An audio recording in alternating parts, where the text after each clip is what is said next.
Bonsoir à tous et merci d'être présents au grand rendez-vous. On est ensemble ce soir jusqu'à 20h30 avec 4 invités.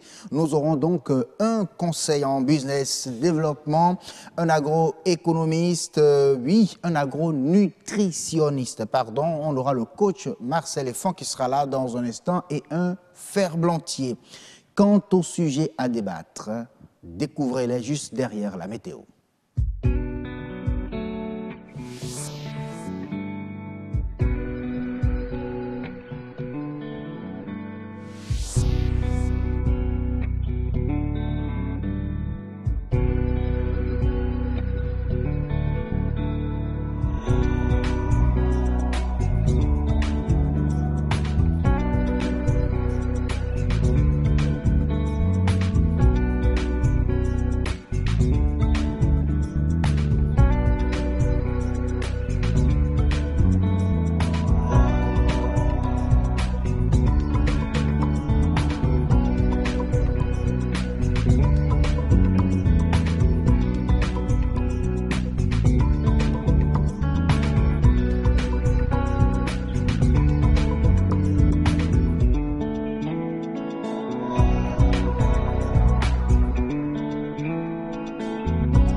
Bien sûr que c'est le grand rendez-vous et vous y êtes, chers téléspectateurs. Retenez déjà que les jeunes et les femmes dominent le monde de l'entrepreneuriat agricole.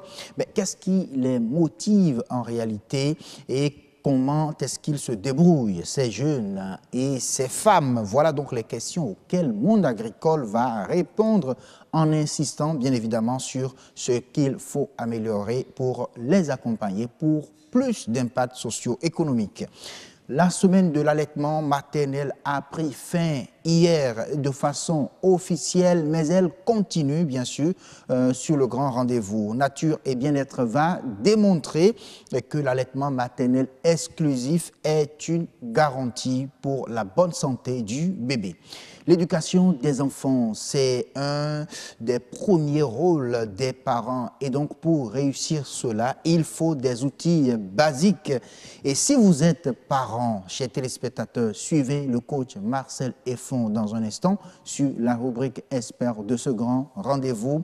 Grand rendez-vous vous amène chez des artisans particuliers. Il s'agit des ferblantiers. Ils fabriquent les lampions, les lanternes et quelques autres outils que vous utilisez de façon quotidienne. On ira bien sûr à leur découverte tout à l'heure sur Autant Savoir. Le grand rendez-vous va vous offrir tout à l'heure à 19h45 exactement l'actualité du développement avec Roch Akouaïnou déjà en place. Bonsoir Roch.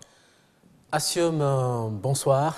C'est un plaisir de vous revoir ce soir. Toute cette semaine, on va la passer apparemment, Roch, ensemble. Oh non, pas du tout, pas toute la semaine. C'est vrai que c'est un plaisir d'être souvent avec vous, oui. Mais mon intervention prend fin ce mercredi et certainement on va se dire à la semaine prochaine, lundi, pour se retrouver.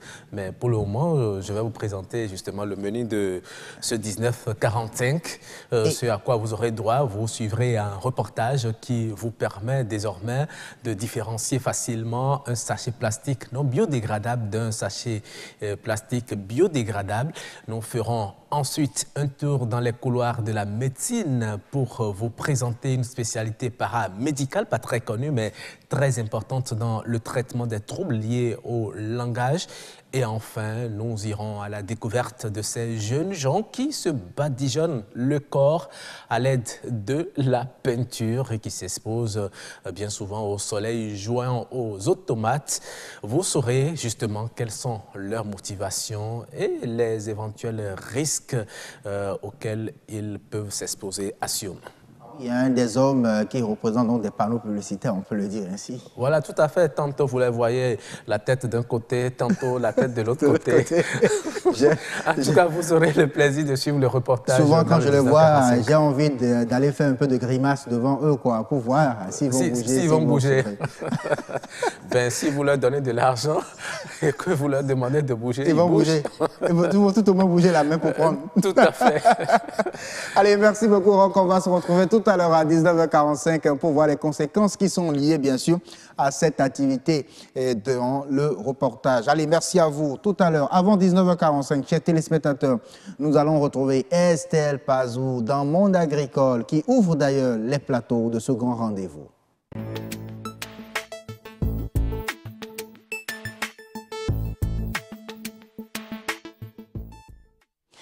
Grand rendez-vous aujourd'hui, Monde agricole par jeunes et des femmes, les jeunes et les femmes qui dominent le monde de l'entrepreneuriat agricole. Mais comment réussissent-ils? Qu'est-ce qui les motive?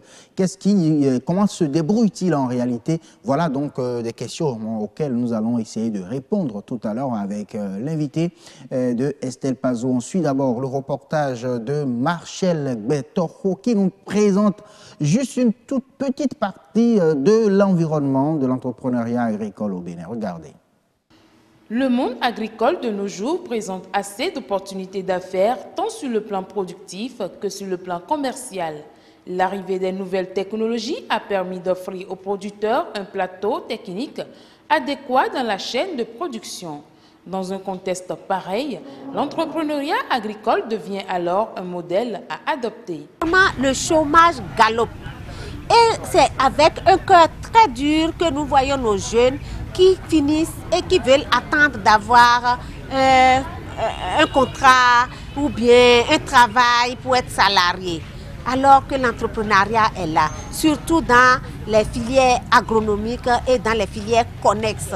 Sur le plan professionnel, nous espérons que, au fur et à mesure que les salons vont se répéter, que un plus grand nombre de jeunes femmes sorties de l'université ou bien de jeunes hommes sortis de l'université vont s'installer et également cela leur permet de pouvoir se prendre en charge et de pouvoir devenir des entrepreneurs à vrai titre.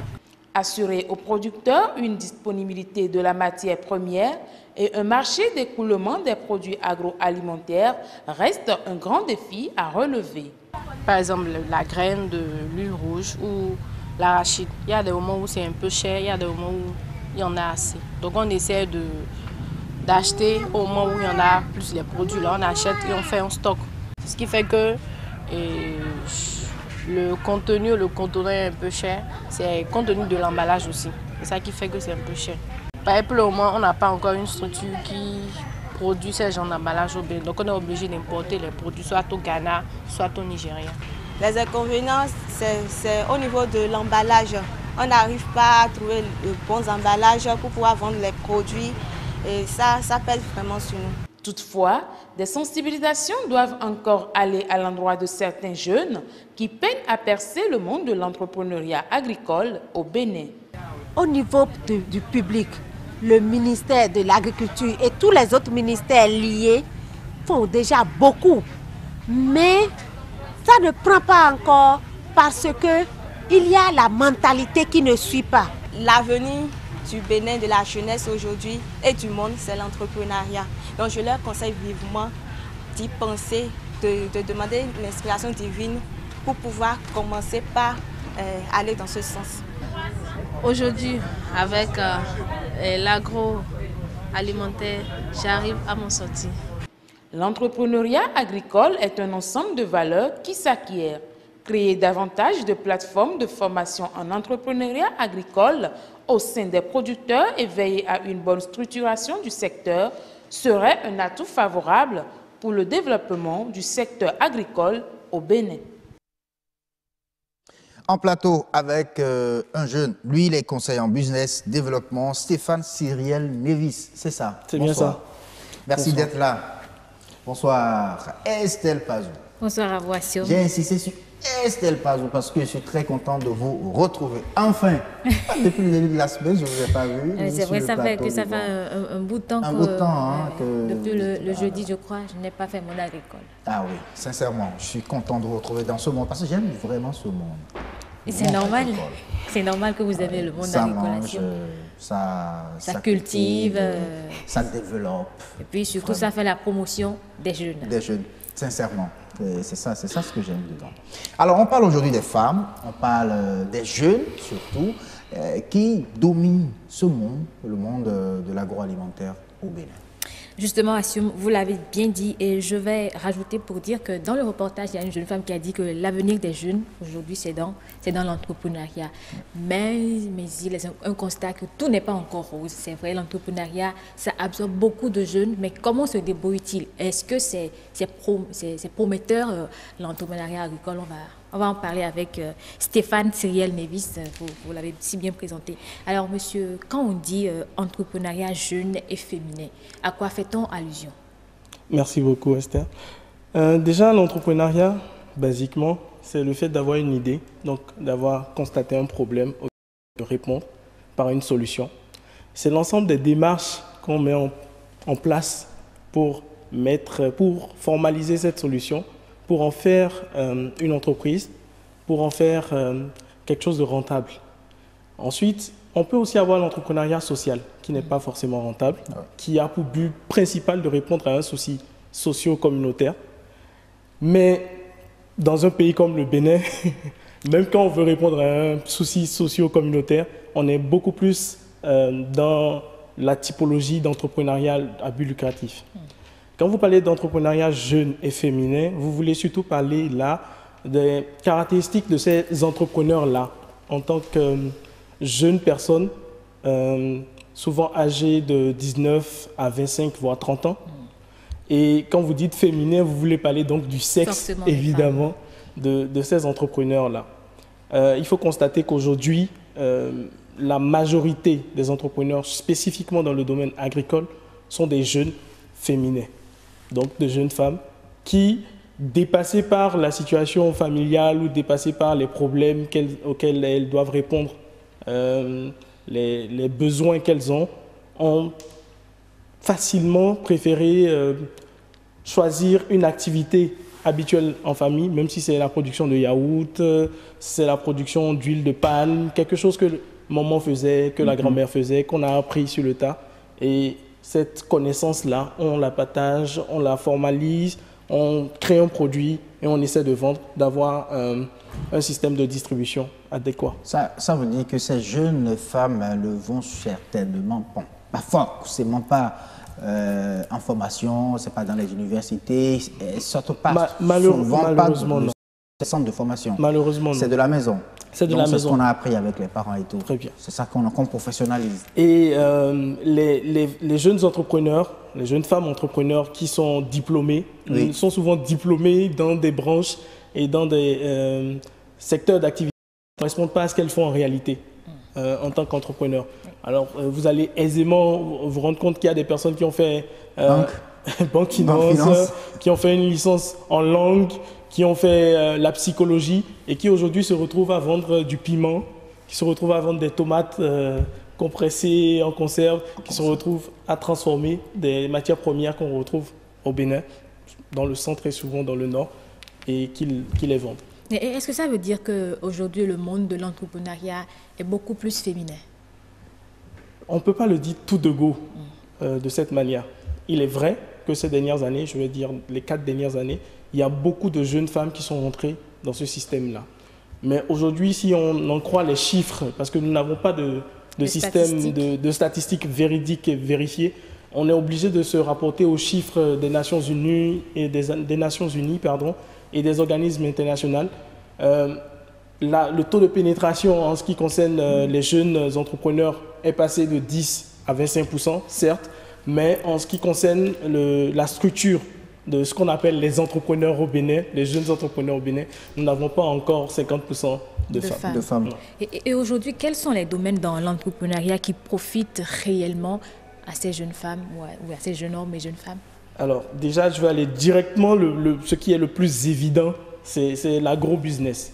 C'est tellement plus simple de prendre ce qui existe déjà, d'essayer de le transformer, d'apporter une petite touche et de le vendre, même sans être forcément formé pour cela, que d'aller chercher des solutions compliquées aux alentours. Donc aujourd'hui, je pense que c'est la solution de facilité, mais c'est surtout la solution la plus évidente pour les différents entrepreneurs. Et un exemple d'entrepreneuriat dans l'agro-business, qu'est-ce qu'on peut dire? Alors, il y a la transformation de matières premières. Je citais tout à l'heure l'exemple de tomates. Les tomates dont vous avez besoin, les tomates écrasées dont vous avez besoin dans la préparation de toutes les sauces que nous avons dans les marmites au Bénin. Il y a une bonne partie de ces femmes entrepreneurs-là aujourd'hui qui ont mis sur pied un système qui leur permet d'acheter de la tomate, de l'écraser et de s'assurer que cette tomate puisse être conservée très longtemps, donc de le mettre en pot et de le revendre. Donc après, il y a les designs, il y a les étiquettes et tout ça, mais tout ça vient avec le temps, l'expérience, avec les remarques que les clients font. Et ça dépend également des types de clients qu'on a dans son système de distribution. On constate aujourd'hui que la tendance est également la tendance est liée bien sûr à la mise à disponibilité, si vous voulez, des épices écrasées, où on voit souvent vous allez entendre parler de 5 épices, où on s'amuse à mélanger plusieurs épices dans un seul sachet de poudre et tout. Oui, ce sont des idées en fait qui partent, comme je le disais tout à l'heure, des problèmes qu'elles-mêmes vivent. Quand elles cuisinent, qu'elles se retrouvent à devoir faire un mets qu'elles ne connaissent pas, il faut aller écraser d'abord différents poivre, types d'épices, et tout ça prend plus de temps. Donc, on essaie surtout de se mettre, je dis en me mettant à leur place, mais elles se mettent surtout à la place de ces femmes-là qui essaient de gagner du temps. C'est-à-dire, elles créent les biens sur la base de leurs besoins. Problèmes vécus. Voilà. De problèmes vécus. Donc, on est autour du gain de temps, on est autour de la facilité d'approvisionnement pour les différents types d'épices qu'il pourrait y avoir. J'ai même rencontré certaines dames qui, en plus des épices, se basent sur des plantes spécifiques à vertus thérapeutiques comme le moringa, etc., qui en rajoutent juste pour avoir des cocktails. Ce n'est pas forcément validé par les institutions phytosanitaires ou autres, mais ce sont des exemples de solutions qu'elles apportent aux problèmes qu'elles ont vécu elles-mêmes et qui leur permettent de développer des produits dans ce sens. Et aujourd'hui, est-ce que l'environnement au Bénin permet véritablement l'entrepreneuriat agricole? Si vous enleviez l'adverbe véritablement, j'aurais peut-être dit un peu plus oui, mais véritablement ça me bloque un peu. Non, en réalité, nous avons un environnement très vierge en termes de réglementation, en termes de suivi, en termes de formation pour tout ce qui est de l'entrepreneuriat et spécifiquement de l'entrepreneuriat féminin. C'est seulement cette année d'ailleurs que le PNUD, je crois, et l'État béninois ont lancé le système, le programme de promotion de l'entrepreneuriat et de féminin. Donc, ce n'est pas encore quelque chose, on n'a pas encore un écosystème qui nous permette réellement de dire que nous sommes prêts à aider tous ces jeunes entrepreneurs-là à se développer. Il y a quelques initiatives privées, il y a quelques centres de formation qui existent, mais concentrés beaucoup plus au centre et au sud. Je déplore cela parce qu'au nord, on a vraiment plus de besoins. Et c'est un écosystème parlant des réglementations financières qui n'est pas encore vraiment l'idéal pour que l'entrepreneuriat féminin se développe. Et justement, quel serait l'environnement idéal aujourd'hui pour promouvoir l'entrepreneuriat agricole? Alors déjà, il y a eu des efforts qui ont été faits les années précédentes. Moi, je ne suis d'aucun régime, donc je ne vais pas rentrer dans les détails politiques, mais il y a eu des efforts qui ont été faits pour que la création d'entreprises soit plus facilitée, pour que la première année d'un jeune entrepreneur ne soit pas très compliquée en termes de charges fiscales, etc. C'est un bon début, mais il faut informer. De l'autre côté, la majorité des personnes qui en ont besoin, pour que ces personnes-là puissent aller vers les solutions fiscales, aller vers les dispositions qu'on a actuellement pour leur permettre d'être des entreprises formelles et de bénéficier donc sur un point de vue régional et à l'international également de tout ce qui pourrait être financement d'organismes prêts à les aider ou de mécènes ou même d'autres actionnaires qui pourraient devenir des actionnaires de leur entreprise, des personnes qui ont envie d'investir dans ce type de projet. Mais il se pose souvent au niveau de ces jeunes entrepreneurs un problème de rendement où on dit, bon, la matière première coûte cher. Mais quand j'ai suivi certains spécialistes qui disent qu'en réalité, en matière de transformation au Bénin, des produits agroalimentaires au Bénin, on constate en réalité qu'il y a beaucoup de gaspillage qui se font. Il va falloir donner plus de formation à ces jeunes-là dans leur processus de transformation pour qu'ils sachent en réalité les déchets, ce qu'ils appellent déchets, comment donc les optimiser vraiment le rendement de la transformation. C'est intéressant que vous parliez de cela. Vous avez d'ailleurs participé il y a juste quelques jours à un colloque qui parlait des pertes agricoles post-récolte et de comment est-ce que ces pertes-là pouvaient être des opportunités d'affaires pour les jeunes entrepreneurs. Certes, c'est vrai, mais tant qu'on n'a pas l'information, tant qu'on n'est pas conscient de ce que c'est, on ne saura jamais l'utiliser à bon escient. Il faut donc par type de produit, par type de catégorie de produits, pouvoir aider ces jeunes entrepreneurs à se rendre compte de ce qu'est le déchet en réalité et de ce qu'on peut faire de ce qui reste une fois qu'on a transformé ce qu'on appelle la matière première. Ce qui reste peut être matière première pour d'autres types de produits et donc une nouvelle opportunité pour une nouvelle entreprise. Pardon. Et donc à ce niveau, il faut, comme vous l'avez dit, avoir l'information pour le faire. Et je pense que ici c'est le créneau pour informer ces jeunes-là qu'en réalité, une perte peut vous profiter. Merci beaucoup, Assim Gam. Merci beaucoup, Estelle Pazou. Merci à vous, Stéphane Cyriel Nevis. Merci à vous. Merci d'être venu. On espère vous retrouver très prochainement avec plaisir, sur ce plateau. Quand vous voulez. Allez, merci déjà pour cette promesse faite à nos téléspectateurs. Le grand rendez-vous, la suite, c'est chez les nutritionnistes, si vous voulez. Ce sera sur la rubrique Nature et Bien-être. On parlera de l'allaitement maternel exclusif.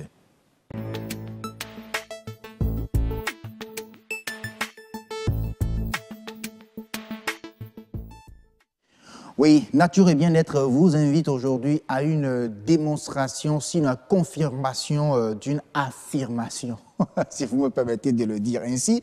Oui, c'est là, on parlera bien sûr de l'allaitement maternel exclusif comme garantie de la bonne santé du bébé. Vrai ou faux? Réponse derrière cet élément témoin de Heureuse Danondé qui nous parle de l'importance de l'allaitement maternel. L'allaitement maternel, la méthode optimale pour alimenter son bébé. Plus meilleur que le lait artificiel, les Nations Unies ont décrété toute une semaine mondiale pour le célébrer. Célébrer également les femmes qui mettent leur bébé au sein et amener d'autres femmes à faire ce choix. Cette semaine d'allaitement maternel, ça doit être une occasion pour que tout le monde puisse vraiment s'engager ensemble pour convaincre encore les femmes qui sont encore indécises dans l'allaitement maternel, surtout exclusif pour les enfants depuis la naissance jusqu'à 6 mois. On a identifié dans chaque village une mère modèle, c'est-à-dire une mère qui a eu le courage de pratiquer cet allaitement maternel et qui peut bel et bien témoigner sans se tromper sur les bienfaits de l'allaitement maternel. Et ce couple sera mise à contribution pour vraiment faire la sensibilisation de village en village pour convaincre les autres mères. Le lait artificiel n'est pas sûr pour la santé du bébé, mais le lait maternel est plus que sûr. Il contient de l'eau, des protéines, des glucides, des lipides, des vitamines et minéraux, mais aussi et surtout des hormones, des enzymes, des facteurs de croissance, des facteurs antibactériens et des facteurs antiviraux. Selon les nutritionnistes, c'est un lait unique. Malheureusement, au Bénin, toutes les mères n'allaitent pas leur bébé, encore moins lorsqu'il s'agit de le faire pendant 6 mois de façon exclusive. Le fait qu'il n'y a que 4 enfants sur 10 qui soient allaités exclusivement au Bénin, nous allons accompagner le gouvernement pour évaluer les causes et bien sûr qui sera suivi d'un plan de mise à échelle de l'allaitement maternel exclusif. Bien entendu, en commençant par la mise au sein précoce. Dès que l'enfant sort du ventre, sur la table d'accouchement, il faut que déjà l'enfant soit mis au sein. Il n'y a plus question de l'enfant naît et on donne du sérum glucosé ou bien on donne du tisane. Non. On met l'enfant au sein et cet enfant va bénéficier du premier lait et tous les autres laits jusqu'à ce que l'enfant atteigne 6 mois, sans l'eau, sans rien. Ce premier lait qui sort après la naissance du bébé contient du colostrum, un liquide jaunâtre appelé premier vaccin du nourrisson, extrêmement riche en nutriments et en anticorps et efficace contre les infections. Et ces effets positifs se voient non seulement sur le nourrisson, mais aussi sur la mère, les parents et finalement sur le système de santé. L'idéal serait donc d'allaiter son enfant durant 2 ans, comme le recommande l'Organisation mondiale de la santé, et rigoureusement pendant 6 mois. Oui, on revient en plateau avec un agronutritionniste. Oui, nous allons essayer donc de démontrer que l'allaitement maternel exclusif est une garantie de la bonne santé du bébé. Il s'appelle Fiacre Aladaye. Bonsoir. Bonsoir. Merci d'avoir accepté notre invitation. Merci aussi. Bonsoir, heureuse Danodé. Bonsoir, Siomgaba. Vous êtes maman, hein? Vous... J'allaite mes enfants. Et vos enfants, vous allaitez vos enfants, hein, j'espère. Non, le dernier tout au moins, parce que l'autre il a dépassé l'âge d'allaitement. Bien sûr, bien sûr. Ah oui. J'allaite toujours ma fille actuellement, elle n'a pas encore 2 ans. Parce que c'est ce que... Hein? Eh oui, elle est en bonne santé. Très très intelligente en plus. N'est-ce pas? Bien sûr. Ah oui. C'est tellement grâce au lait maternel. Au lait maternel, c'est une bonne maman, une maman intelligente qui donne du lait à son enfant. Elle doit être intelligente, il n'y a rien à dire. Comme le disent certains, comme Asium, les mamans qui n'allaitent pas leurs enfants, leurs bébés en tout cas, sont des sorcières. On a le nutritionniste ici pour nous donner, nous préciser une fois encore tout ce que le lait maternel contient comme avantage pour le bébé. Et quand on essaie de l'adopter de façon exclusive pendant 6 mois, qu'est-ce que le bébé gagne? On aura les informations. Mais qu'est-ce qui explique les raisons? Quelles sont les raisons pour lesquelles les femmes, toutes les femmes, n'optent pas encore pour l'allaitement maternel, encore moins exclusif? Okay. Merci beaucoup. Je pense qu'il y a plusieurs raisons qui expliquent le fait que les mamans n'allaitent pas exclusivement leurs enfants au sein. Il y a d'abord des pesanteurs sociologiques, c'est-à-dire les belles-mères qui sont là, qui disent donner de la tisane à l'enfant, donner de l'eau à l'enfant. L'enfant aura soif, l'enfant assis, mais ce n'est pas forcément des personnes qui ont fait des études scientifiques sur le lait maternel. Le lait maternel seul contient près de 90% d'eau, c'est-à-dire 9 parts sur 10 constitués d'eau. Et le reste, c'est les nutriments indispensables à l'enfant. Alors, il y a d'abord aussi l'ignorance de ces mères qui ne voient pas, qui n'arrivent pas à apprécier tout ce qu'elle gagne en donnant de lait à l'enfant, parce que l'enfant, non seulement le lait maternel est capital pour la vie de l'enfant, la communauté internationale a décrété par exemple une semaine pour l'allaitement maternel. Et le thème choisi cette année par exemple, c'est l'allaitement maternel, fondement de la vie. Donc, dès que ce fondement est raté, vous pouvez être sûr que l'enfant aura une vie compliquée, une vie exposée aux maladies et je ne sais quoi encore. Toute une vie. Hein.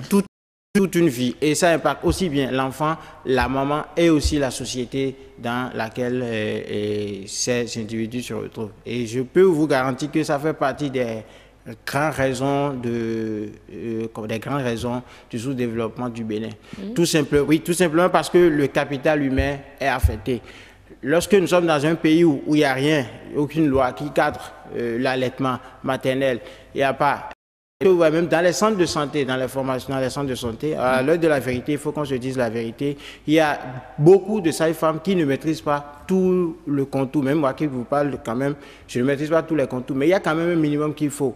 Il y a encore de nos centres de santé qui ignorent l'importance du colostrum, c'est-à-dire le premier lait qui sort des seins, le liquide jaunâtre. Pour d'autres, c'est à jeter. C'est un liquide qui est impropre à l'enfant et que l'enfant ne doit pas consommer, on jette ça.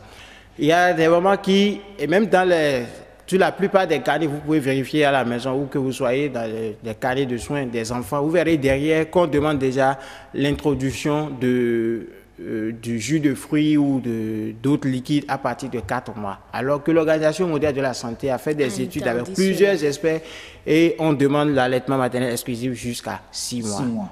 Ça dit que déjà au plus haut niveau même, on n'a pas encore connaissance on n'a pas du tout connaissance des avantages de la chose. On n'y croit pas encore. Et beaucoup aussi, d'autres, surtout des parents qui ont un peu les moyens, pensent qu'en donnant très tôt déjà le lait artificiel aux enfants ou bien acheter à la pharmacie, c'est plus sûr et puis ça garantit une bonne vie à leur enfant. Non. Tout simplement parce que la composition, vous voyez, il y a même pas match. Vous voyez le documentaire qui vient de passer et signale que il y a une grande différence entre les deux laits. Et il y a même l'appellation de lait maternisé qui devait être supprimée et réprimandée même dans le pays. Parce que lorsqu'on parle de lait maternisé, les mamans pensent que c'est un peu comme le lait, le lait maternel. Ce n'est pas de lait maternel, c'est interdit. Normalement, il y a des tests qui sont réellement décrétés au niveau international. Bon, vous verrez souvent le Bénin est membre de telle association, le Bénin est membre de tel mouvement, le Bénin est tel. Mais en réalité, qu'est-ce qui se passe? Ce n'est pas respecté.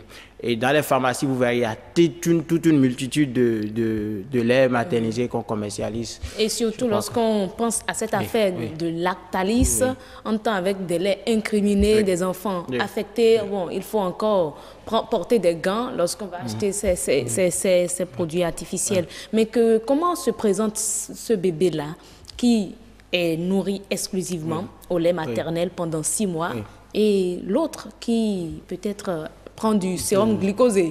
Voilà. Je parle de ce que je sais et je l'ai expérimenté parce que tout autour de moi, ou bien avec les amis, on essaie de surveiller quand même les mamans, on essaie de les conseiller. Récemment, on a fait l'expérience sur 2 enfants, un qui a été allaité exclusivement au lait pendant 6 mois et l'autre qui a été allaité avec de l'eau, avec la tisane et tout un mélange. Voilà. Et très tôt, déjà après 3 mois, on a constaté qu'il y a une différence. L'enfant qui n'a pas été exclusivement allaité, était très bien développé.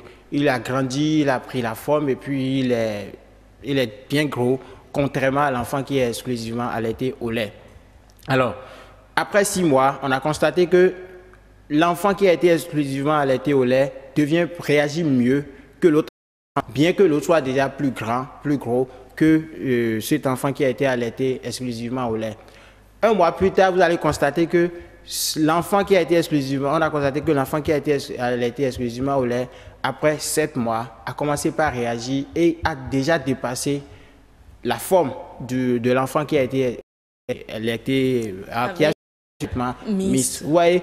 Et l'enfant qui a été exclusivement allaité au lait n'a jamais eu de maladie, ni de la diarrhée. Même pour pousser les dents, l'enfant a commencé par sortir dedans, sans diarrhée, sans bouton, sans aucune infection. Mais l'autre enfant ne sait jamais de tomber malade. Les parents peuvent vous dire combien ils dépensent pour sauvegarder la santé de leur enfant. Je ne vois pas pourquoi on doit encore obliger les gens à adopter quelque chose qui est gratuit et qui est aussi bénéfique pour l'enfant, pour la mère, pour le papa. C'est vraiment gratuit. C'est gratuit, c'est gratuit. Ça sort naturellement. Ça sort naturellement. Il suffit que la maman mange bien et que, comment on appelle, du point de vue, l'organisme se charge d'extraire ce qu'il faut et de réglementer et de l'adapter aux besoins de l'enfant parce que la composition du lait varie régulièrement en fonction de... Lorsque vous prenez le lait maternisé ou bien le lait vendu dans les pharmacies, c'est la même chose. C'est la même chose. La formule est identique. Un lait qui ne devait même pas être commercialisé. Ouais, par exemple, l'image des bébés qu'on met sur les emballages, ça ne se fait pas, c'est interdit, c'est réglementé. Mais au Bénin, tout est permis. Vous voyez, par exemple, le lait maternel, et le vrai lait, contient par exemple des anticorps. de l'enzyme, des facteurs antibactériens, des facteurs antiviraux, des facteurs antiviraux. Oui. Il y a tous ces éléments que vous retrouvez dans le lait maternel, mais qui ne sont pas dans le lait maternisé ou bien dans les laits qu'on vend dans les pharmacies. Et je ne vois pas pourquoi. Donc, en quelque sorte, ça renforce l'immunité de l'enfant. L'immunité de l'enfant. Et ce n'est pas que, ce n'est pas seulement valable pour l'enfance de l'enfant, mais c'est pour toute sa vie. Pour toute sa vie. Parce que l'enfant, il a été démontré que l'enfant qui n'a pas été allaité exclusivement au lait pendant les 6 mois tombe régulièrement malade et est aussi exposé à des maladies. On a entendu dire dans le reportage que le tout premier lait qui est jaunâtre là, que c'est un vaccin. Oui, effectivement. Justement, c'est effectivement un vaccin. C'est exactement un vaccin. Voilà. C'est le premier vaccin de l'enfant. C'est ça qui dit top. Et c'est d'ailleurs pour ça qu'il y a certaines mères qui ont des problèmes de montée de lait. Parce que les sages-femmes, au lieu de mettre directement les enfants au sein juste après l'accouchement, elles ne le font pas. Elles nettoient d'abord l'enfant. L'enfant sort sans nettoyage, on l'envoie directement. Sans nettoyage. Elle doit envoyer l'enfant au lait. Et c'est ça qui, même si l'enfant, automatiquement quand on met l'enfant au lait, l'enfant tète forcément. Et c'est ça qui déclenche le processus de montée de lait au niveau de la mère. Sinon, vous verrez qu'il y a beaucoup de mamans qui, malheureusement, au Bénin, les statistiques font pitié, à peine un enfant. Donc c'est le fait de mettre directement l'enfant au lait qui déclenche le processus. Oui. Même si l'enfant doit forcément téter. Ça, c'est clair, l'enfant tète toujours. Et c'est pour ça, il y a beaucoup de nos mamans qui ont des problèmes de montée de lait, à qui on conseille parfois de prendre de l'alcool, de lait, de la bière. C'est totalement faux. On ne devrait pas aller à ces... Il y a quand même l'effet. Oui, il y a l'effet. La nourrice, elle prend de la bière, il paraît que ça donne le lait. Ça stimule la montée du lait maternel. Qu'est-ce qui est recherché dans la bière? C'est justement ça. Est-ce qu'on n'a pas d'autres aliments qui peuvent fournir ça? Et qu'est-ce qui est dedans? Voilà. Lorsque le lait, vous donnez, on conseille, même je sais bien de quoi je parle, qui conseille au moment de prendre la bière. Quand la maman prend la bière, c'est vrai que c'est un aliment, mais qui contient un taux d'alcool élevé, d'accord? Et lorsque la maman prend la bière, souvenez-vous bien, c'est la garantie que l'enfant va forcément aussi prendre de l'alcool.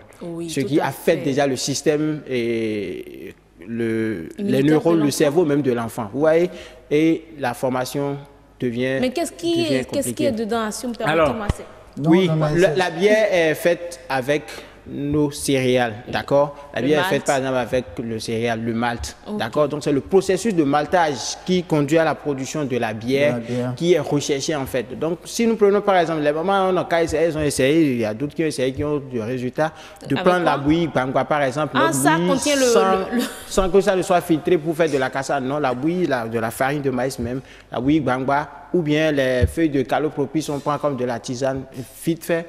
On a déjà la montée de lait. Merci beaucoup à vous, monsieur Aladaye. C'était un plaisir. C'est vraiment d'avoir été en votre compagnie. Tout à fait.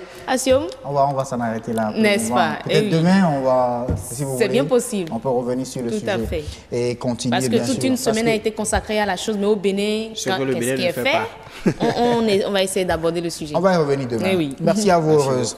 Allez, la suite du grand rendez-vous, c'est avec le coach Marcel Effon. On parlait bien sûr de l'allaitement, de la nutrition du bébé. À côté du manger, il y a surtout l'éducation. C'est très important, comment éduquer les enfants. Alors, si vous êtes parent, suivez le coach Marcel Effon sur la rubrique Expert.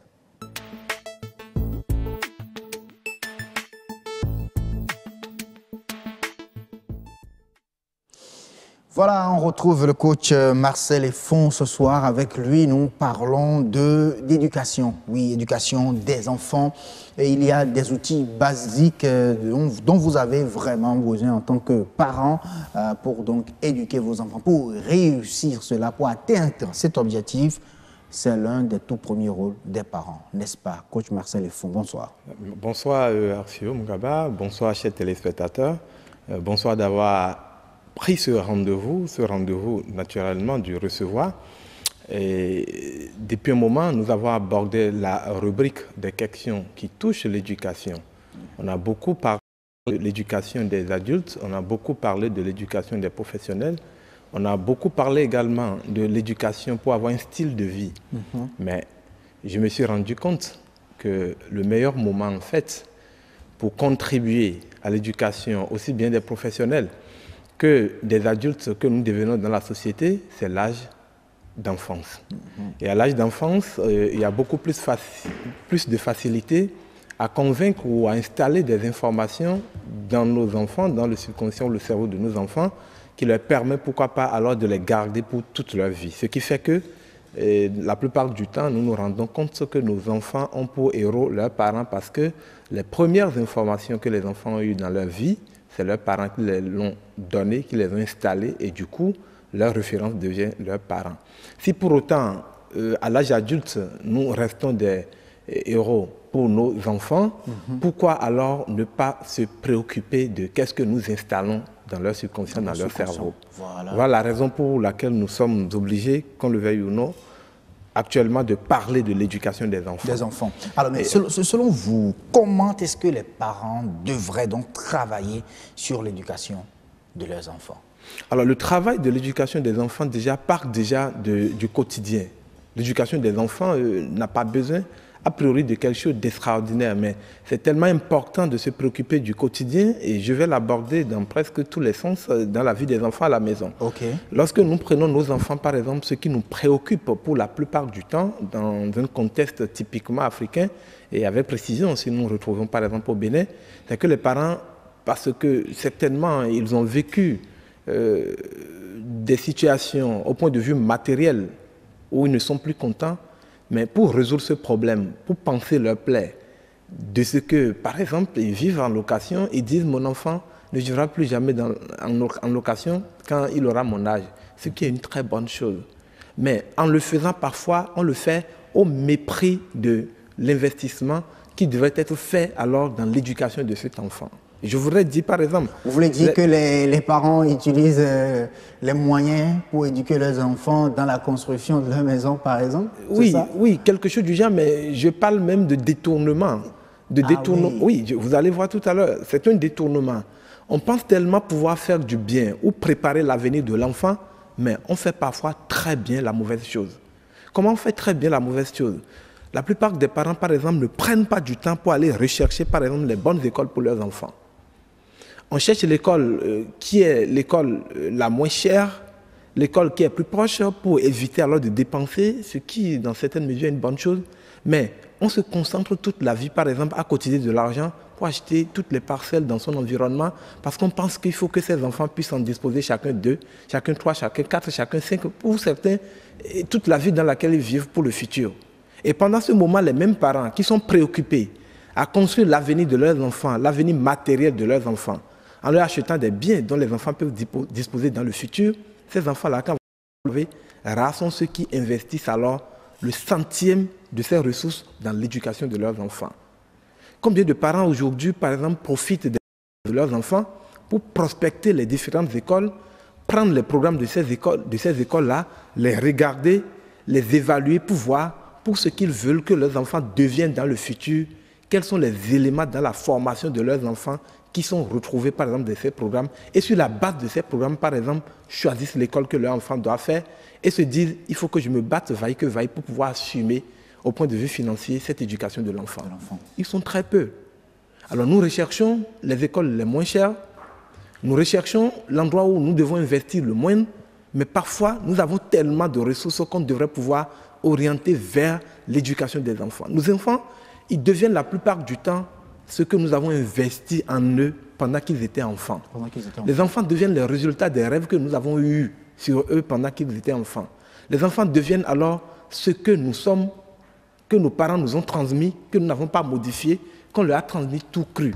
Mais dites-vous, au point de vue moral, aujourd'hui, qu'on le veuille ou non, beaucoup de choses ont changé. Est-ce à dire qu'un enfant qui n'a pas réussi est la faute aux parents? Je peux vous dire à 80%, ok, je touche du bois, je peux vous dire à 80%, le succès des enfants dans leur futur vient de ce que leurs parents ont fait de leur enfance. Je vais vous le démontrer tout à l'heure. Lorsque, par exemple, nous parlons de la transmission, par exemple, des valeurs aux enfants, quelles sont les valeurs? Quelles sont les valeurs que nous transmettons à nos enfants? Quelles sont les valeurs, par exemple, que nous savons que nos enfants ont besoin de ces valeurs? Est-ce que nous avons une liste, par exemple, de valeurs que dans notre maison, on devrait pouvoir transmettre à nos enfants? Ça n'existe pas. Ça n'existe pas. Coach Marcel Lefond, vous allez nous aider dans un instant à peut-être évaluer, lister ces différentes valeurs sur lesquelles il faut baser l'éducation des enfants, puisqu'on est tous parents, on en a tous besoin, n'est-ce pas, chers téléspectateurs? Dans ce cas, nous allons revenir à vous dans 15 minutes, juste le temps de suivre le journal, puisque Roch accueille nous déjà en place dans la rédaction de BB24. À vous.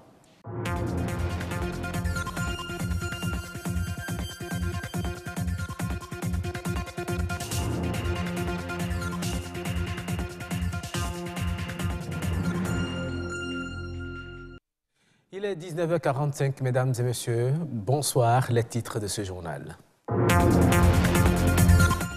Distinguer un sachet plastique biodégradable d'un sachet plastique non biodégradable n'est pas encore facile à tout le monde. Comment y parvenir? Vous en saurez un peu plus dans ce journal. Elle est une branche spécialisée de la médecine, mais pas très connue. De quelles affections traite l'orthophonie? Nous ferons un zoom sur cette spécialité paramédicale. Et puis le corps Badi Peinture, il s'offre en spectacle sur des lieux de manifestation adoptant des positions statiques pendant de longues heures. Ce sont les automates, mais que gagnent-ils à exposer ainsi leur corps? Nous irons à leur découverte. Il est formellement interdit au Bénin la production, l'importation et l'utilisation des sachets plastiques non biodégradables. Ça, vous le savez déjà, mais ce que vous ne savez peut-être pas encore très bien, c'est comment reconnaître les sachets plastiques biodégradables. Recommandés pour en avoir une idée, suivez plutôt les explications et démonstrations de la présidente de l'ONG internationale, Nyonou Agodjie, à qui Yasmine Damata a tendu son micro. Rien qu'au toucher, vous verrez carrément que les sachets non biodégradables, c'est du plastique. Et les sachets biodégradables sont des sachets très tendres, très doux. C'est des sachets qui ne prennent pas de couleur. On ne peut pas teinter les sachets biodégradables. Par contre, les sachets, que ce soit plastique ordinaire ou oxo, sont des sachets qu'on pourra teinter avec de la couleur. Le sachet oxo, c'est un mélange de 90% de polyéthylène et puis 10% d'additifs d'amidon. Et par contre, les sachets biodégradables végétaux, 100% amidon, c'est que on n'a utilisé que l'amidon, que ce soit l'amidon du pomme de terre, du manioc ou du maïs pour les produits. C'est vrai qu'on a parlé des sachets oxo dans le cadre juridique, parce que ça se dégrade après 2 ou 3 ans. Mais c'est réservé typiquement aux agriculteurs, ceux qui font les pépinières, c'est-à-dire les jardiniers et autres là. Ce n'est pas conseillé dans l'alimentation. Donc je peux leur dire que ce n'est pas encore le vrai sachet qu'ils ont actuellement sur le marché. Et je vais demander à la population que si quelqu'un amène 100 sachets, nous on pourra lui donner un sac réutilisable et qu'il peut commencer par utiliser chez lui à la maison. Maintenant, ces sachets qu'on est en train de ramasser, c'est pour des fins utiles. Puisqu'on ne peut pas les brûler, alors il faut les utiliser pour le bien de la population afin de produire des sachets plastiques sous forme de bâches pour protéger la marchandise, pour protéger les cases dans les villages. Voilà, vous en savez désormais un peu plus sur ces sachets biodégradables. La dyslexie, les difficultés de langage et d'expression orale affectent beaucoup de personnes qui malheureusement traînent toute leur vie ce handicap. Or, il existe une branche de la médecine spécialisée dans le traitement de ces troubles de langage, mais pas très connu du grand public. Il s'agit de l'orthophonie. À quel type de patient recommande-t-on l'orthophoniste? Zoom sur cette spécialité paramédicale. Ainsi, 65% des enfants n'ont aucune difficulté de langage oral et ont toutes les chances de suivre une scolarité normale. En revanche, environ 20% ont très tôt des difficultés légères. Déjà à l'âge de 5 ans, 15% de ces enfants ont des troubles du langage plutôt importants.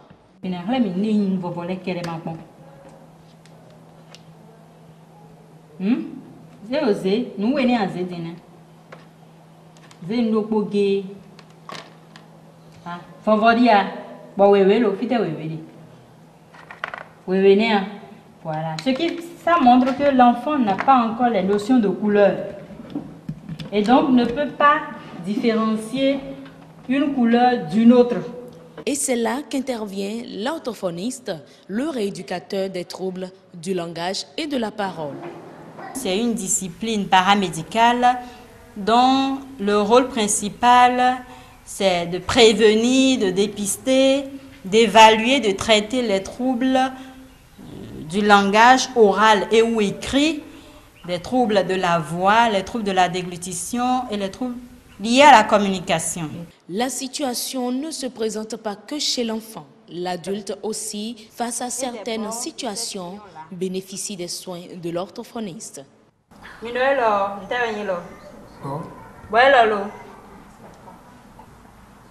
Il répète le mot « bon », mais ce n'est pas ce qu'il veut dire. Il est en train de doigter pour montrer que c'est juste le gecko qui reste dans les murs des chambres. C'est pourquoi il est en train de montrer du doigt le mur. Voilà son problème majeur. Donc, il ne peut pas, la communication est difficile, est très difficile chez lui. Mais la compréhension, de même que la compréhension, c'est vrai, mais depuis qu'on a commencé à travailler, ça fait déjà au moins 3 mois, ça a commencé à prendre petitement, mais il faut une rééducation à long terme. Donc, il y a ce problème de néologie. Il crée de nouveaux mots pour dire ce qu'il veut dire, mais en fait, ce n'est pas ça qu'il veut dire. Ou bien de paraphrasie, ou bien pas manque de mots. Il y a une persévérance, c'est ça que nous appelons persévérance, le fait qu'il répète le mot. Selon la Fédération nationale des orthophonistes de la France, si de 2 à 5 ans, un enfant est atteint des troubles d'articulation de la parole et du langage oral, à l'âge adulte, il sera au pire des cas un illettré sans formation, victime d'une exclusion sociale en raison du chômage et coupé de l'accès à la culture. Au Cameroun, les tensions dans les régions anglophones ont fait chuter de 10% les exportations de fèves de cacao. À 2 mois de la fin de la campagne cacaoyère 2017-2018, la récolte est estimée à 223 413 tonnes. Selon les acteurs de la filière, cette baisse l'exportation, l'origine de cette baisse serait due aux violences perpétrées depuis plus d'1 an dans les 2 régions anglophones du Cameroun, dont principalement la région du sud-ouest, un des plus grands bassins de production de fèves au Cameroun. En effet, pour fuir l'insécurité instaurée par les séparatistes anglophones qui revendiquent la partition du Cameroun, les producteurs du sud-ouest ont massivement quitté les villages, abandonnant leurs plantations. Le Sénégal fait la promotion de l'huile locale. Le gouvernement veut faciliter la commercialisation de son huile d'arachide locale, mais les normes commerciales auxquelles a souscrit le pays rendent difficile l'application de cette mesure. Le ministre du Commerce annonce que toute importation d'huile sera suspendue jusqu'à ce que le stock d'huile locale soit écoulé. Après une visite effectuée la semaine dernière à la principale huilerie du pays, il a pris la décision d'obliger les commerçants et distributeurs à vendre l'huile produite localement. Voilà qui pourrait servir d'exemple. Et nous en venons à ce reportage que je vous annonçais en titre. À la différence d'une statue, ils respirent et peuvent se mouvoir après. Le corps badigeonné de peinture, ils s'offrent bien en spectacle sur des lieux de manifestation en adoptant des positions statiques pendant de longues heures, parfois au chaud soleil. Eux, ce sont les automates, mais que gagnent-ils à s'exposer et à exposer ainsi leur corps à d'éventuelles maladies cutanées? Allons plutôt à leur découverte avec Boris Aïna et Judith à l'avant. Debout, figé, respiration intermittente, le corps saupoudré et maquillé, c'est le déguisement de ceux-là qui se font appeler hommes statues. Leur apparence varie en fonction des manifestations auxquelles ils sont ou pas conviés, les fait rechercher, accrocher le regard des uns, attirer l'attention des autres et se faire un peu d'argent. Pour moi, c'est genre une passion, une manière de me distraire comme les artistes. Moi, je ne vise pas le côté financier. Moi, je le fais seulement pour me distraire. Cet immobilisme volontaire aux fins de distraction nécessite un déguisement particulier, un accoutrement atypique, bien souvent hilarant.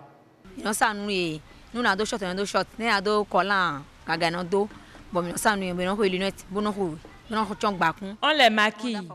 Ils mettent un short ou un collant, sans oublier les lunettes ou le chapeau. Leur déguisement dépend de l'événement.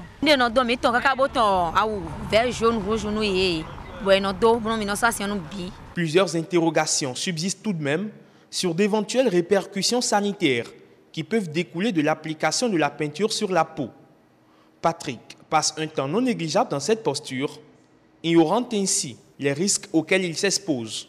Le plus souvent, ces personnes-là utilisent de la peinture qui a pour solvant de l'eau. Il y a plusieurs effets secondaires. Il y a des effets secondaires allergiques, donc qui se manifestent par des rougeurs, des lésions avec de l'eau et surtout l'envie de gratter.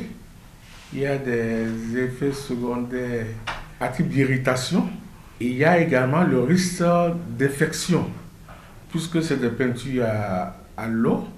Les germes peuvent se développer dans ce type de peinture.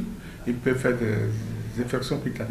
Automate ou homme statue, la pratique tend à drainer de jeunes gens une sorte de business qui peut tout de même porter atteinte à l'intégrité physique de celui qui s'y adonne.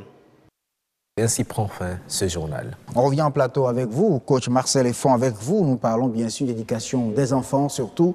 Vous nous aviez dit que les parents procèdent même à des détournements de fonds, c'est-à-dire destinés à l'éducation de leurs enfants au profit d'autres activités. On peut conclure en quelque sorte que les parents investissent pour les enfants et non dans les enfants. Absolument, c'est ce que nous voulons dire en parlant de détournement, parce que lorsque vous pensez en bien pour un enfant, plutôt que vous fabriquez son mindset, son cerveau, pour qu'il soit à même lui-même de produire la richesse dans le futur, mais en plusieurs exemplaires, alors vous préférez construire le futur à sa place, pas raison de désespoir, parce que vous dites, mais tiens, je ne sais pas si dans le futur, il soit à même de s'offrir le minimum, mais je crois que c'est un très bon détournement. La superpuissance du cerveau a démontré que lorsque vous investissez dans l'éducation d'une personne, vous lui avez tout donné. Et c'est la raison d'ailleurs pour laquelle je voudrais ici demander aux parents qu'il y a des choses quand même qui constituent des priorités parlant de l'éducation de leurs enfants. Oui, et donc les valeurs. Absolument. On avait commencé à parler des valeurs. Parlant des valeurs, par exemple, c'est mettre en place, par exemple, ce qu'on appelle le respect. Et ce que c'est que l'obéissance, par exemple, lorsque vos enfants vivent avec vous à la maison, il faut qu'ils connaissent le sens de ces choses-là, qu'ils savent que, par exemple, c'est une valeur lorsqu'ils restent patients. Lorsque votre enfant va à table avec vous et qu'il est impatient et qu'il n'arrive pas à attendre le temps, par exemple, que tout le monde s'installe, c'est un problème. Mais il faut lui montrer en réalité qu'il faut savoir gérer sa faim et être patient. À force de le lui répéter tous les jours et aux mêmes heures où l'enfant mange, il va comprendre que la patience est une valeur. Ça n'a l'air de rien, mais votre enfant deviendra patient dans toute situation. Et comme vous le savez, le succès, ce n'est pas nécessairement le génie que vous avez, mais c'est la capacité de rester déterminé jusqu'à la dernière ligne par rapport à ce que vous voulez. Autre valeur, par exemple, on parle de la détermination, je l'ai dit tantôt, mais au-delà des valeurs, il faut aborder également les questions de l'éducation à l'école. Quand je parle de la question de l'éducation à l'école, les parents doivent savoir pourquoi mon enfant va encore à telle école l'année prochaine. Qu'est-ce que je recherche pour l'enfant? J'envoie mon enfant dans une école bilingue parce que je veux que dans le futur, très tôt, mon enfant puisse aller profiter, par exemple, lorsque nous sommes dans le Bénin, qu'il profite de l'opportunité que constitue le Nigeria à côté de nous. Alors pour cette raison, je fais tout, quel que soit ce que ça peut me coûter, je l'envoie dans une école anglophone ou une école où on apprend en anglais et en français à cet enfant. Et quand vous avez des objectifs précis comme ça, vous ne perdez pas votre temps, par exemple, dans des choses inutiles. Comme je l'ai dit, il y a des choses vraiment inutiles. Parfois, ça a un coût. Envoyer son enfant dans une école bilingue, notre éducation nationale aujourd'hui n'est pas une éducation bilingue. Mais il y a des écoles privées qui n'ont pas nécessairement les mêmes conditions en termes de finances de l'éducation pour les enfants que ces écoles publiques de l'État. Alors, vouloir que son enfant devienne un homme d'affaires, une femme d'affaires à l'âge d'adulte et qu'il puisse faire des affaires avec le voisin du Nigeria qui a une potentialité, une opportunité pour le Bénin, alors vous amène à commencer à investir dans l'argent. Vous imaginez un enfant qui a la possibilité d'aller faire des affaires lorsqu'il aura 20 ans, lorsqu'il aura 22 ans, dans un pays comme le Nigeria à côté du Bénin, vous imaginez ce que ça peut lui rapporter en peu de temps? Oui. Est-ce que vous pensez, coach Marcel Font, que les parents béninois ont vraiment les moyens qu'il faut pour vraiment donner l'éducation vraiment efficace à leurs enfants? Vous savez, c'est une question un peu difficile. Vous savez, moi je connais beaucoup de parents ici au Bénin qui n'arrivent pas à payer 15 000 francs de scolarité pour leurs enfants, mais qui sont capables, par exemple, de cotiser 20 000 francs tous les mois pour s'acheter une parcelle. OK? Ils sont capables de cotiser 20 000 francs tous les mois pour s'acheter une parcelle, mais ils ne sont pas à même, tenez-vous tranquille, de payer 15 000 francs de scolarité l'an pour leurs enfants. Ce sera la même chose si les parents là restaient dans une location, ils vont payer le loyer. Vous savez, il faut avoir le courage de rompre. Il faut avoir le courage de rompre à la misère dans votre vie. Lorsque vous avez vécu la misère, c'est une suite de comportements et d'attitudes de vos parents dans le futur. Alors si vous continuez la même chose, imaginez par exemple, vous passez tout votre temps à cotiser pour acheter une parcelle. Ce n'est pas du tout une mauvaise chose. On ne demande pas aux parents de ne pas construire des maisons, de ne pas investir de l'argent dans l'achat des maisons.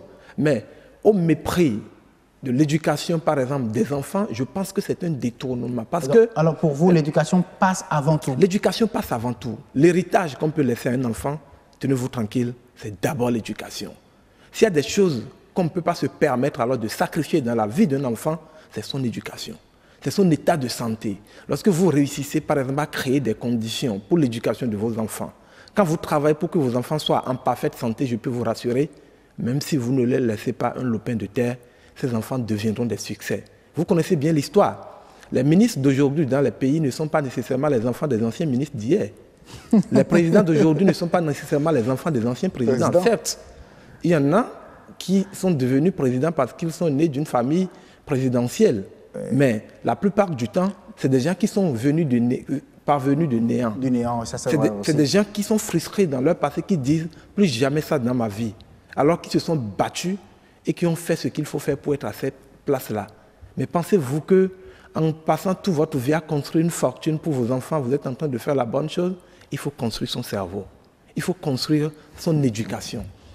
Permettre alors d'utiliser la puissance du cerveau dont on a parlé pendant longtemps sur ce même plateau, en investissant dans ces différentes choses. Je demande aux parents qui nous suivent en ce moment de comprendre que s'ils ont un répétiteur pour leur enfant à la maison, que ce n'est pas une manière pour se débarrasser de l'enfant pendant qu'il est à la maison. Il faut surveiller les répétiteurs. Il faut savoir ce que transmettent à vos enfants les répétiteurs. Pendant que les répétiteurs travaillent avec vos enfants, dans leurs intimités, ils leur inculquent des valeurs. Peut-être que ce n'est pas des valeurs que vous désirez qu'ils inculquent à vos enfants. Mais par finir, votre enfant deviendra ce que le répétiteur est. Essayez d'aller voir, participer 1 ou 2 fois aux séances. Ce que l'enseignant est à l'école. À l'école, ce qu'il est à l'école, ce qu'il est dans sa vie privée. Parce qu'il le veuille ou non, étant éducateur de votre enfant, il lui transmet tout ce qu'il a. Alors, faites un tout petit peu d'effort. Jetez des enfants dans des salles d'études le soir pour s'occuper à faire peut-être la mauvaise chose dans certaines mesures. Je pense que c'est sacrifier l'avenir. Si on doit avoir un pays prospère demain, il faut qu'on puisse fabriquer les gens bien à partir de maintenant.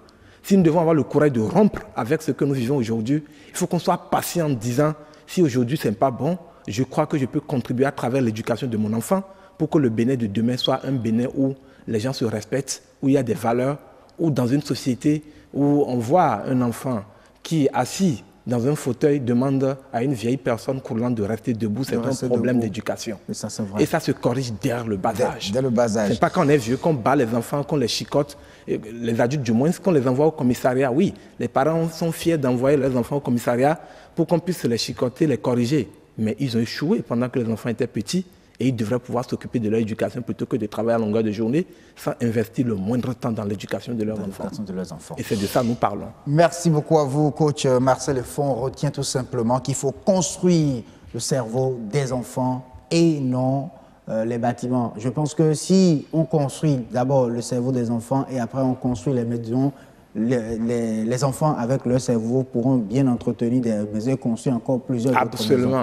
De toute façon, il y a quelque chose qui vient avant l'autre. L'éducation des enfants, si vous en avez, est la chose la plus importante pour vous. L'éducation des enfants d'abord, avant toute chose. Merci beaucoup à vous, coach Marcel Lefond. Les séances de coaching gratuites continuent toujours. Les séances continuent et nous profitons pour annoncer aux téléspectateurs qui vivent dans les zones de Calavi, c'est tous les deuxièmes jeudis du mois à 13h, je suis bien rassuré, à 13h, à Obama Center, vous pouvez bénéficier gratuitement, je dis bien gratuitement, des séances de coaching du Club Impact Monde. Et vous pouvez également, si vous vous retrouvez à Porto Novo, c'est tous les premiers jeudis du mois. Bien sûr, à la piscine de Wando à 19h, tous les premiers jeudis du mois à 19h. Et si vous êtes à Cotonou, alors c'est tous les troisièmes jeudis du mois à 19h à la salle de formation majestique de Bégamin. Vous pouvez également appeler le 97 50 07 18. Le 97 50 07 18 pour participer gratuitement à cette séance de formation. À cette séance de formation et de coaching gratuite. Merci beaucoup à vous. C'est nous qui vous remercions. Il y a très bientôt, sinon à mercredi prochain, pour un autre sujet concernant toujours le changement, le développement, les motivations, le leadership. On en a vraiment besoin. Le Bénin en a vraiment besoin. Merci à vous et à très bientôt. On continue le grand rendez-vous sur la toile à travers l'ActuWeb.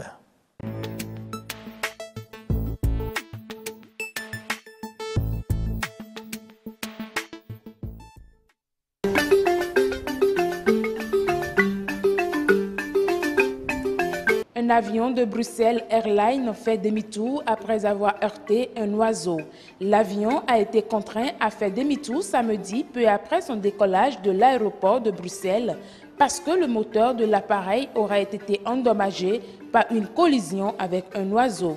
L'avion, qui avait pour destination Las Palmas, transportait 147 passagers. Autre information dans cette actualité web, un homme produisait de la bière dans son intestin.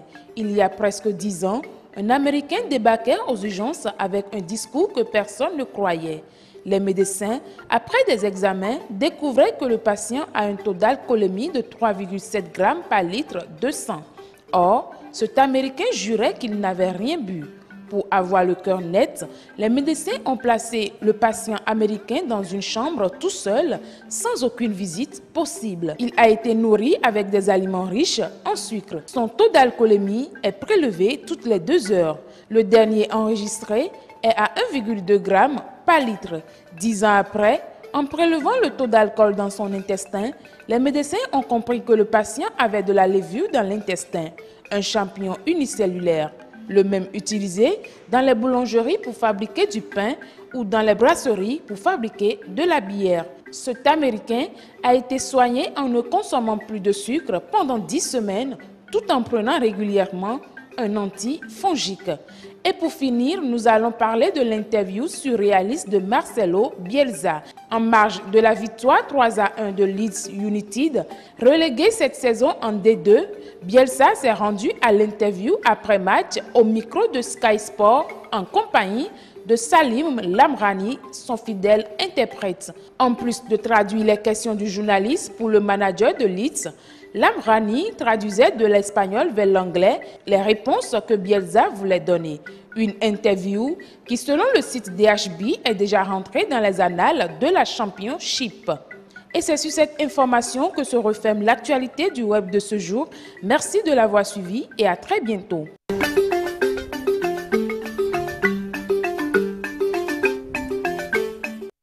Oui, à très bientôt, Marcel Betoro, et merci beaucoup à Barthélémy Partinet pour le montage de cet élément de l'ActuWeb. On continue avec vous, chers téléspectateurs. On va rappeler la météo avant de partir.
Allez, merci beaucoup de nous avoir suivis, chers téléspectateurs. Avant de partir, toutes nos excuses, les faibles entiers annoncés n'ont pas pu faire le déplacement. Ils n'étaient pas donc au grand rendez-vous. Peut-être lundi prochain, on va les retrouver toujours pour votre plaisir. Allez, portez-vous bien et passez une très bonne soirée en compagnie des programmes de BB24. Ciao, ciao, ciao.